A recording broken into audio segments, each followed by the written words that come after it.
This channel does not promote any violent, harmful, or illegal activities. All content provided by this channel is meant for an educational purpose only. আন্দোলন করার অধিকার সবার আছে, কিন্তু এটাও ঠিক কমিউনিটির ওপর যদি অন্যায় আঘাত আসে তাহলে কমিউনিটি তার প্রতিবাদ করবে।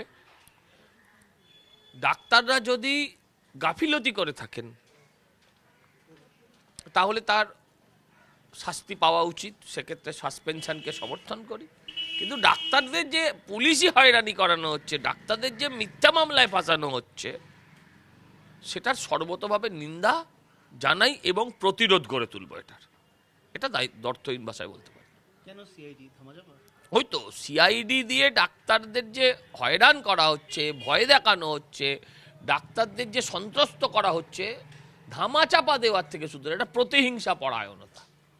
আপনার নামে কোথাও কেউ লিখে দিল আপনি ডাক্তার বলে একটা বোর্ড লাগিয়ে দিল, হ্যাঁ, TV9 খ্যাত সায়ন্তক, ডক্টর সায়ন্তক, TV9 খ্যাত।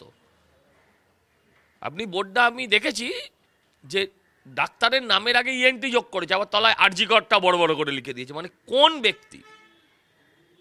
এটার মানে এই নয় যে সেই ব্যক্তি অভিযুক্ত। আর যদি অভিযোগ থেকেও থাকে তার তদন্ত হোক, তার শাস্তি হোক, আমার কোনো আপত্তি নেই। তার বাড়িতে পুলিশ যাবে কেন? তার বাড়িতে এরকমভাবে পুলিশ যাবে কেন? তাকে ডেকে পাঠানো হোক। পুলিশ জানে না সে কোথায় থাকে? যার বাড়িতে 40 জন পুলিশ বিধাননগর থেকে চলে গেল সুদূর কাকদ্বীপে, ডায়মন্ড হারবার বেড়াতে তো যায়নি। সে যখন বলছে আমি আরজি করে আছি আপনারা আসুন, তখন আর কেউ আসছে না। কেন আসছে না?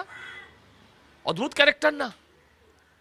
12 জনকে সাসপেন্ড করা হলো, মূল প্রশ্ন এখানে 12 জনকে সাসপেন্ড করলেন আর বিরূপক্ষদের সাসপেনশনের বিরোধিতা করেছিলেন এই মুখ্যমন্ত্রী, স্বাস্থ্যমন্ত্রী। বিরূপক্ষদের কে সাসপেন্ড করলো তাকে তিনি দেখতে চাইছিলেন। আর এখানে 12 জন নির্দোষ কি নির্দোষ না, তারা কোথাও তাদের আত্মপক্ষ সমর্থনের জায়গাই পেল না, কেন তাদের সাসপেন্ড হলো, তারা সেই নোটিশও তারা আগে থেকে সকজ পেল কিনা সেটাও আমার জানা নেই।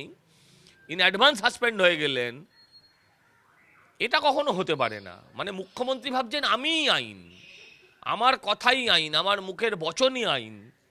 এটা তো হতে পারে না। না না, চিকিৎসকদের যদি গাফিলতি থেকে থাকে তার দায়িত্ব কার? তার দায় কার?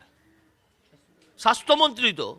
তো সেই কারণে যদি চিকিৎসকরা যদি তার কর্তব্যে গাফিলতির জন্য তাদের যদি সাসপেন্ড করা হয়, তাহলে কর্তব্যে গাফিলতির জন্য স্বাস্থ্যমন্ত্রী কেন পদত্যাগ করবে না? একটা মানুষ যিনি হচ্ছেন গুড ফর নাথিং প্র্যাকটিক্যালি, ওনার সমস্ত ডিপার্টমেন্টে উনি ফেল, সব জায়গায় শূন্য। আমরা শুনতাম, সিনেমায় দেখেছিলাম শোলেতে, জেল মে পিস্তল আ চুকা হ্যায়। এখন তো সামনাসামনি দেখতে পাচ্ছি কি সত্যিই জেল মে পিস্তল আ চুকা হ্যায়। পুলিশকে গুলি করে পালিয়ে গেল আসামি, পুলিশকে গুলি করে আসামি পালিয়ে গেল।